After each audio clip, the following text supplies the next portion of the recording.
This video is going to be really interesting. Today we're redrafting the whole 2021 draft, so what we know now about the players, but we're redoing it. I've never done something like this before, so give me some slack when it's due, but let's go ahead and let's start. I think the Jaguars should still select Trevor Lawrence. I mean, he didn't have a really promising year, but I mean, really they didn't surround him with any talent. They really need a quarterback, and he was still one of the best quarterbacks out of this draft.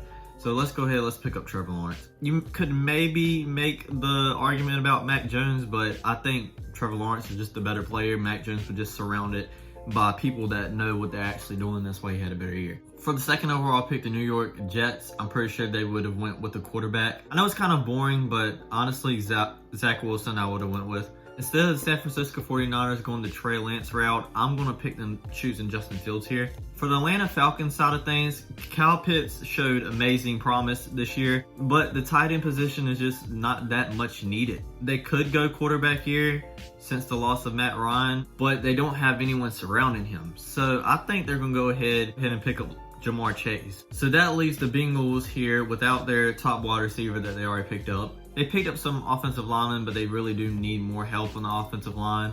So I could see them going Penny Sewell here. I think I'm going to go ahead and take Penny Sewell. Give Joe Burrow some more help on the offensive line. With the Miami Dolphins pick, they have Mike Gesicki, so there's no really need to pick Kyle Pitts. They have Tyreek Hill now, so I don't really see them reaching for a wide receiver. I think I'm going to go defense. They're going to stack up. They're going to get Patrick Surtain. I think J.C. Horn's the better player, but you really didn't get to see nothing from him this year because of his injury. So we're going to go ahead and we're going to pick Patrick Surtain. The Detroit Lions are up next. I'm going to go ahead and pick Trey Lance for them. I mean, I don't think Jared Goff is really going to put them in any big situation to win big. So I'm going to go ahead with the quarterback here. And the Carolina Panthers just did miss on their quarterback. You got Micah Parsons. I think that's a really good pickup. You have Mac Jones still. I'm kind of flipping back and forth between Micah Parsons and Mac Jones.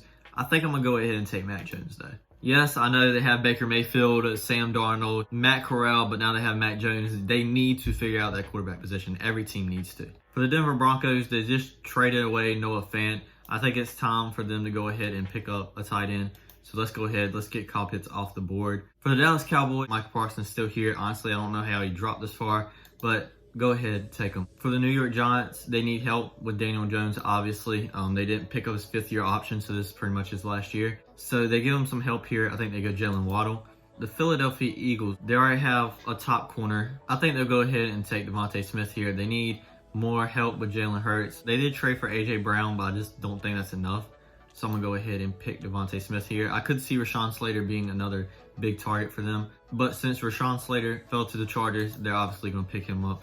And now we're getting to the point where really anything could happen. J.C. Horn, I do think, is one of the best players on the board so far. They already have Dalvin Cook, so they're not going to take Najee Harris. I think they take J.C. Horn here. The New England Patriots, though, since Mac Jones was in this draft, they don't have Mac Jones. They don't really have any quarterback.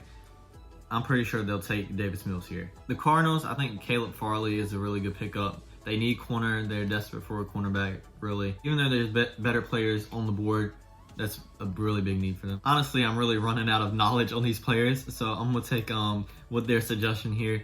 And yeah, because they don't really need a running back. Miami Dolphins, though, do need a running back, so I think they do take Najee Harris here. They have Scary Terry. They have Curtis Samuel. But Curtis Samuel isn't really working out for them because he's getting hurt year after year. So I think they take Elijah Moore here. I think that would be a good duo, a good pairing for Carson Wentz. If he can do something with him, who knows, with Carson Wentz. For the Bears, they sure up just need help for Justin Fields. So Terrence Marshall didn't get a lot of playing time this year and didn't get to really show his talent with playing with Sam Darnold. So I'm going to go ahead and draft Terrence Marshall Jr. to them. Hopefully he can work out with them instead of the Panthers. And for the Colts, I'm going back to the wide receiver position because that's really the biggest need for them. Pick up Rashad Bateman right here. For the Titans, I'm going to go Kwity Paye. They do need edge help. So we're going to go Jalen Phillips. Pittsburgh needs offensive line help bad still. So we're going to go with the top offensive line on the board. All right, I just sped run through a lot of the end of the draft. That's who I picked. Y'all can go ahead and see it. Let me know what y'all think. Do you think these would be good pickups for the teams? Do you think I kind of messed up? Hope you enjoy. Let me know if you want another video like this with another draft class. Don't forget to like, comment, subscribe, and I'll check you guys out next time.